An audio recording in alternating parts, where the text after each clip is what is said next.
What's up guys, Tony from Tucker Speed here with another install video. Today we're going to be installing and assembling the new Rekluse Apex Clutch kit. Super cool clutch, I really like it. It's got some cool features and benefits. We've opted to run this clutch in our new Bagger Racing League Super Street build. It holds a lot of torque. It can hold all the power you can throw at it. It's super durable, super tunable. It comes with multiple clutch springs so you can tune it to whatever your power output is of your motor. And it's got this super cool hub that I'm holding in my hands. It's got some cool features that I want to dive into. We'll actually dive into that later when I actually remove the old hub, and I'll show you the differences between the two, while this is, far superior to the stock hub. So I'm gonna jump over, we'll talk about what we got in the kit, what you're gonna get when you open it up and start installing it, and then we'll start assembling the clutch, and then we'll get it installed. So let's take a look at what comes in the box when you buy this kit. Okay, so let's talk about what you get when you open up this box. So this kit here is a kit that comes with the basket. You can buy this Apex without the basket and save a couple $100. If the budget allows, I definitely would recommend buying the kit with the basket. It's much stronger, more durable than the stock basket. But maybe, for example, maybe you've already updated your basket, but you want to update to the Apex, you could go ahead and buy the Apex without the basket as well. So it's nice that they have that combination of kits with and without the basket. So what you get in this kit with the basket, obviously you get the Apex pressure plate, you get a full torque drive clutch pack. This is not the standard torque drive because the steel plates are specific to the Apex hub. You get the new basket and obviously the new hub. You get the basket sleeves. That's a really cool feature that comes with the torque drives and protects your basket from grooving out. Hardware to assemble the basket to the stock ring gear, and then a combination of springs to kind of fine tune for your torque output of whatever motor combination you're running. So it even comes with a drill bit. We're going to show you that later. We got to drill out the rivets out of the stock clutch and remove the old basket. So without further ado, we're going to go ahead and start disassembling the stock clutch pack and getting everything removed and drilling out the rivets and getting the ring gear and sprocket removed so that we can start assembling the Apex onto that. Just a heads up, like we're putting this primary together from start to finish.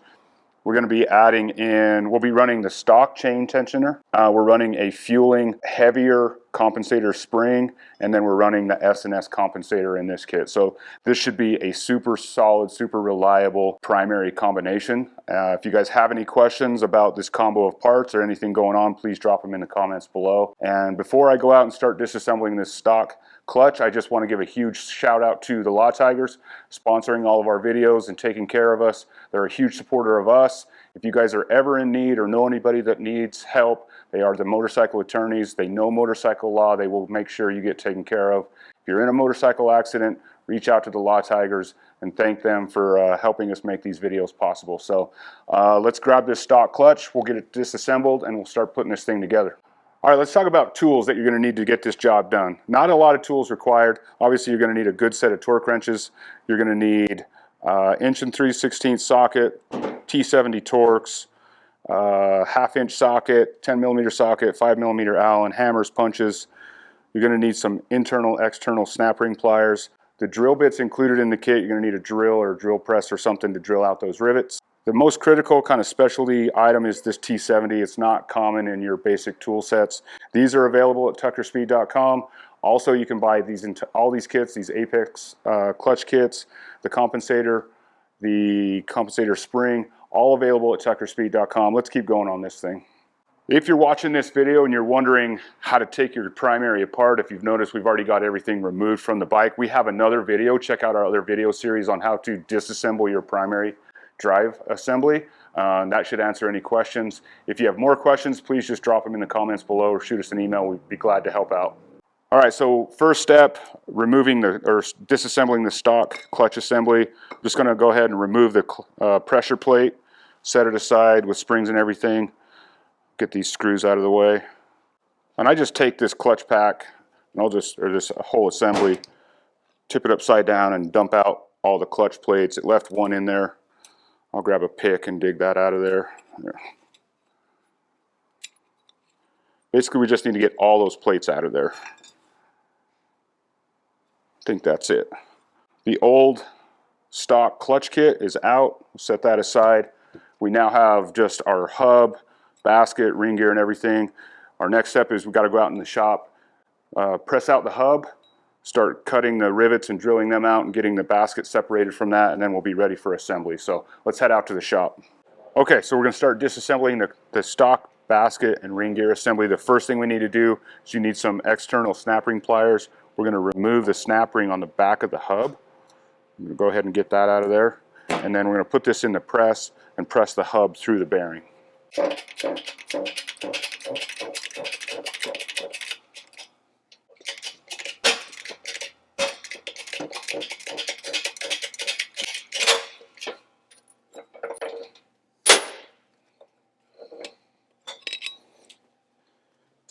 So we got the hub out. And our next step is, honestly, we don't even need to worry about pressing this bearing out because it's going to go away with the basket. So, you know, if you were doing a clutch, you know, rebuild or something, you'd press the basket bearing out. But we're pulling the whole basket out, so it's going to go away with it, so I'm not even going to waste time in pressing that out of there. So the next step is we're going to start drilling out these rivets to remove the basket from the ring gear, and at that point we'll be ready for reassembly. All right, so next step is we got to drill out the rivets out of the basket. I have it set up here in my drill press. You could definitely do it by hand, just as easy. I'm using the supplied drill bit that comes in the kit. So I'm going to go ahead and just center punch all these rivets.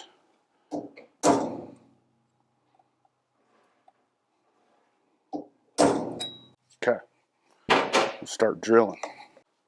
Before I get going, and just so you know, you don't want to drill all the way through this rivet. You really only want to drill far enough into it that you're going to be able to knock the head of the rivet off, and then we're going to drive it through. So you really only want to drill this about a quarter, maybe 3/8 of an inch at the most.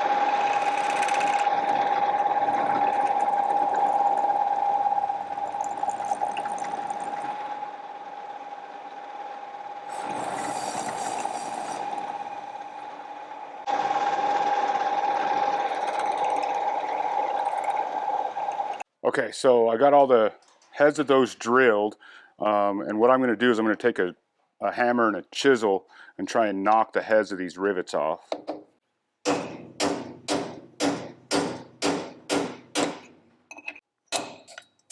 That one popped off super easy.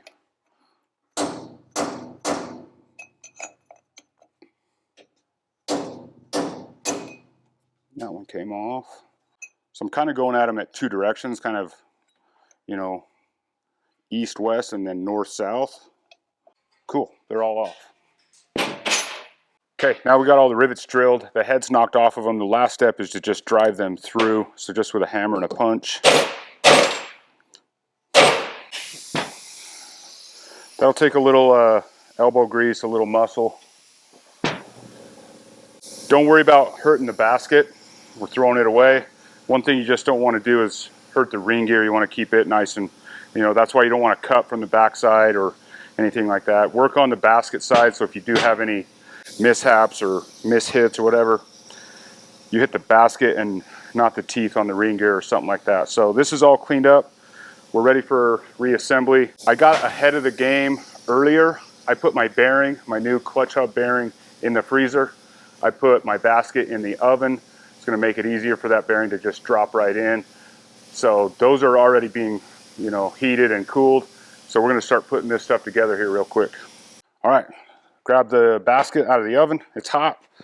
I'm sure your wife or mother or whoever you answer to won't be too mad if you put the basket in the oven in the kitchen.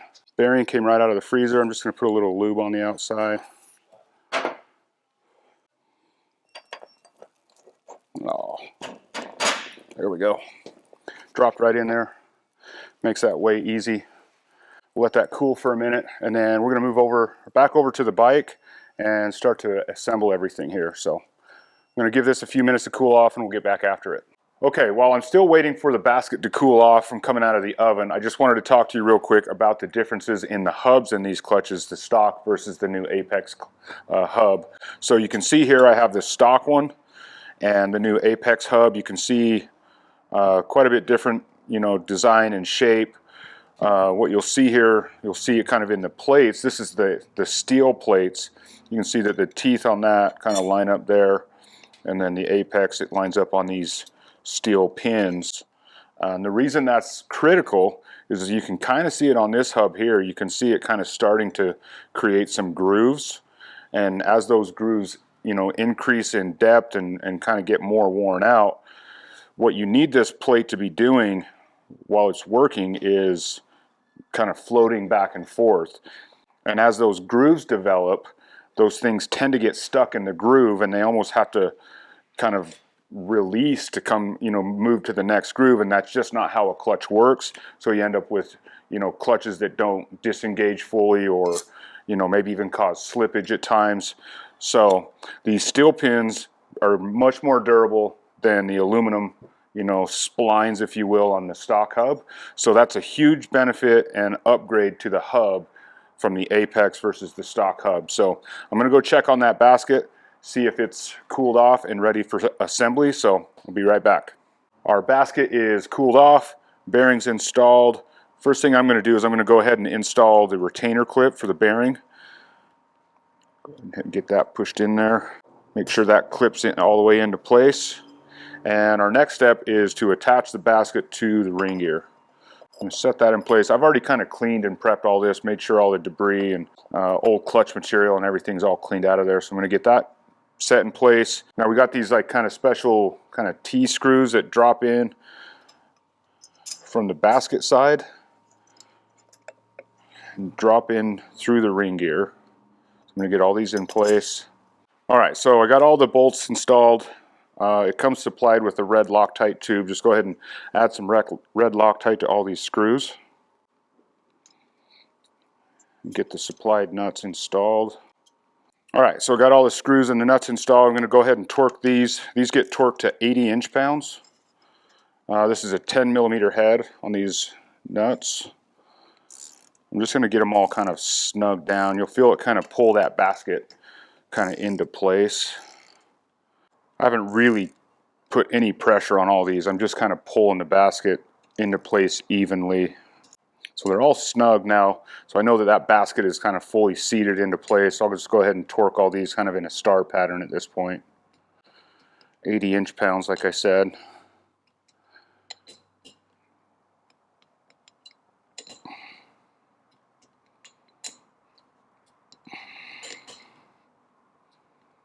So that is it for installing the basket onto the ring gear. The bearing's already in. Our next step is we got to press the hub through the bearing.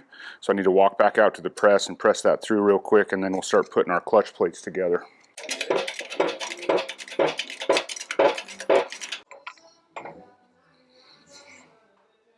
All right, so I pressed the hub through the bearing. You want to make sure you get all the way through there. You'll know that you're there if you can put the snap ring. This is the snap ring that we removed from the stock hub earlier. Should be able to go down and snap into the groove.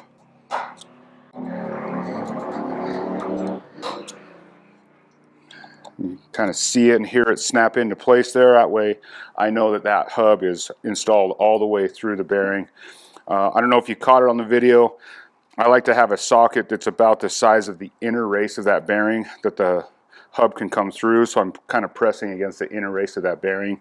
I think it was a 36 millimeter socket that I used and just kind of held the inner race of the bearing. So we now have basket on the ring gear, hub installed, and we're ready to put the plates together. Okay, now that we got this far, our next step is to install the basket sleeves.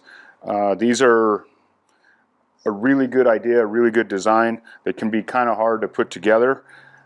Just, you know, getting all the plates and everything in there, they all kind of want to walk out. But you're going to install these.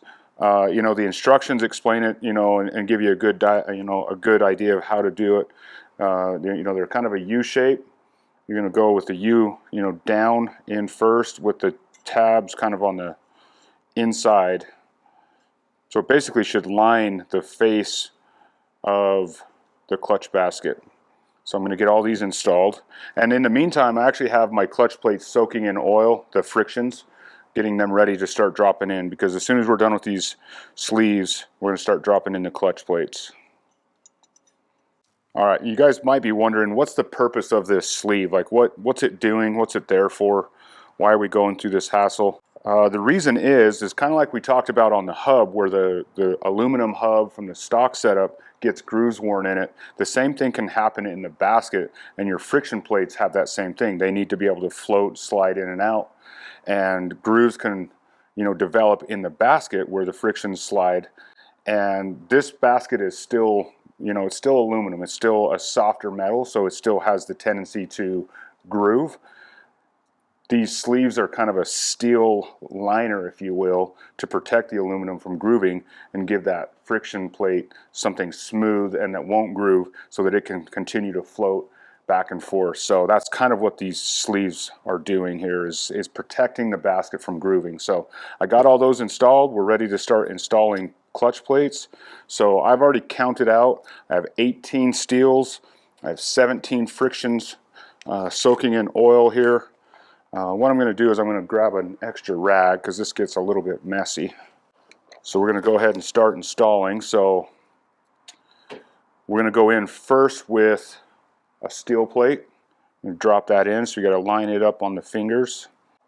I'll get it eventually. There we go. Make sure that drops all the way in. I'll grab a friction plate.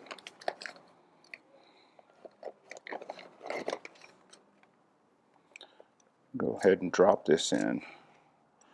And this is where you want to be careful. Keep all those the sleeves kind of in place. Make sure that's all the way in. And then just alternate every other. So we'll go in with a steel and a friction. Some of your friction plates may have some sort of paint marking on them or a dot. That's more of a manufacturing dot. It doesn't indicate anything as far as clutch assembly. Just kind of paying close attention. As those frictions slide down through the sleeves, they kind of want to catch the tabs that kind of stick out. And the more square you can keep these plates, the better. So just be patient, you'll get them. You'll notice the more plates you get in, the easier they want to drop, because there's more plates kind of holding all those sleeves in place. It's those first few that are kind of tricky because the sleeves want to fall out of there. Another thing too, I don't know if it's super critical, you'll notice your frictions, some of the tabs that stick out of the top of the friction plate and into the slots of your basket, they have a notch in them. I don't know how critical that is. Out of habit, I've always just made sure those slots all line up.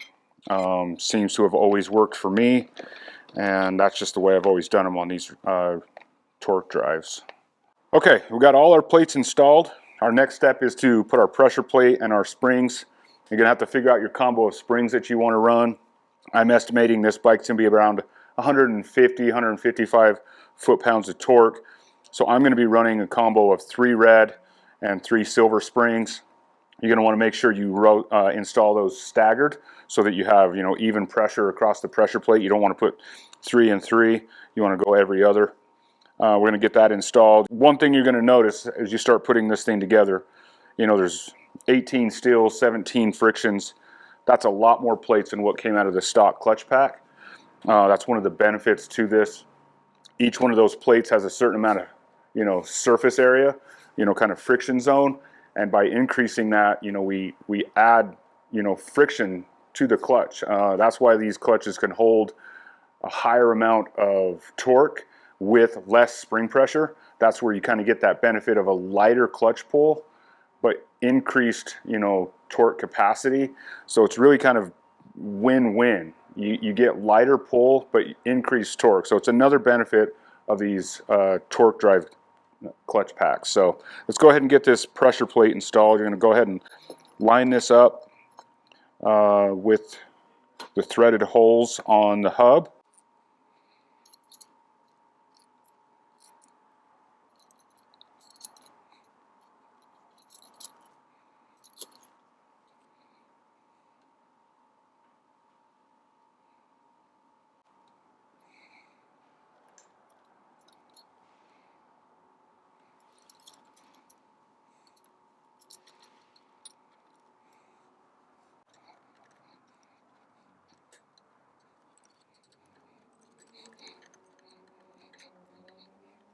All right, so I got all these bolts started. I'm just gonna run these down to just snug, and then we'll torque them afterwards. All right, got all those snugged. Go ahead and torque these. These get torqued to 9 foot-pounds or 108 inch-pounds.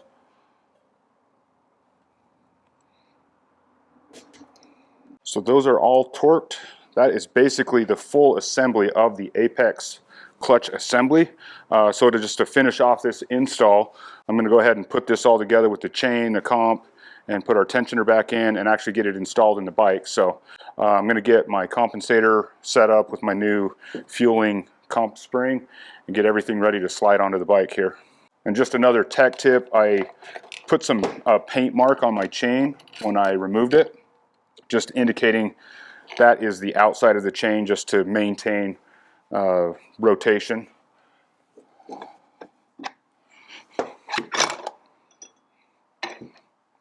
I'm going to set the stock ramp aside, the stock spring, and you want to make sure that these springs get installed correctly.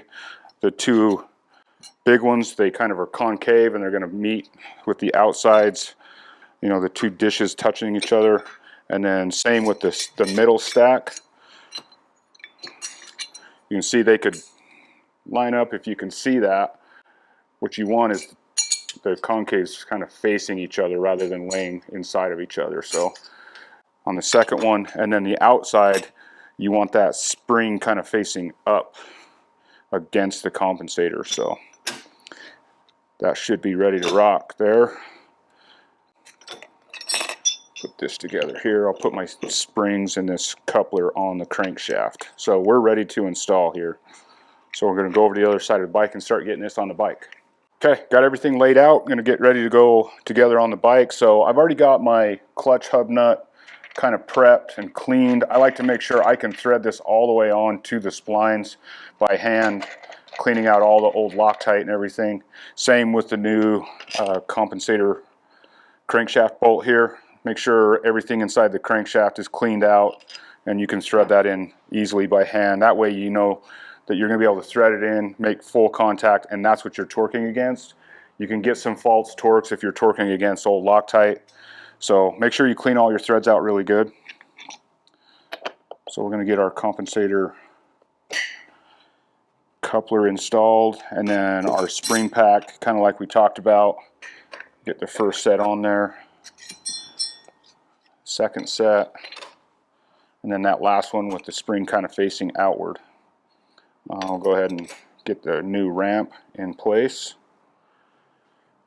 and then we're ready for the primary drive. So I like to just grab the clutch with the sprocket on the chain and just assemble everything together.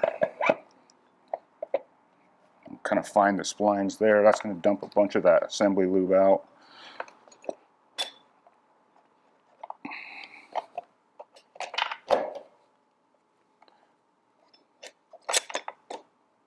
There we go. Okay, I'm going to get our compensator bolt and our clutch hub nut loaded up with some Loctite. Get those threaded on. This clutch hub is left-hand thread. It is 1 3/16 inches, which I have here. Go ahead and get that ran in. And then the compensator is a T20, or sorry, a T70. Go ahead and thread that in. All right, we'll get that torqued. All right, so I'm going to torque the compensator first. I'm going to go ahead and torque this to 170. And to keep this from rotating, I have my locking bar that will jam in here between the two sprockets.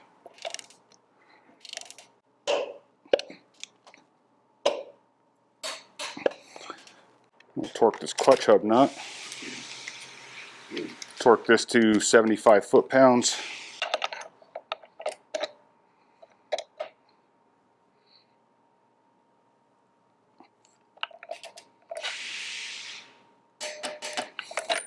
All right, I'm just going to get some Loctite on my tensioner bolts here.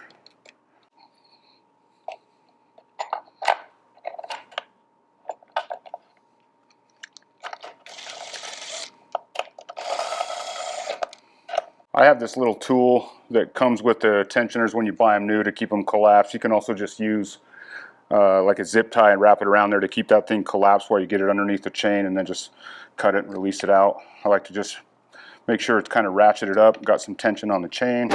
And last thing we need to do is install our clutch push rod plate.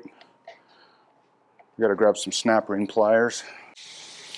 This is a hydraulic clutch, so I'm just going to kind of push against the slave cylinder here and hold that in place. Oh, let's try that again. I'm actually going to hold it in place and then push in on it.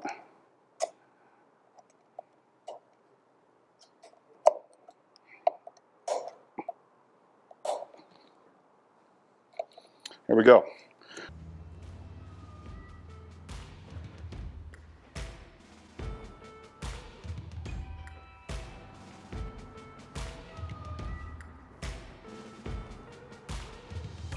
I don't have a clutch line or anything kind of bled on the hydraulic setup yet.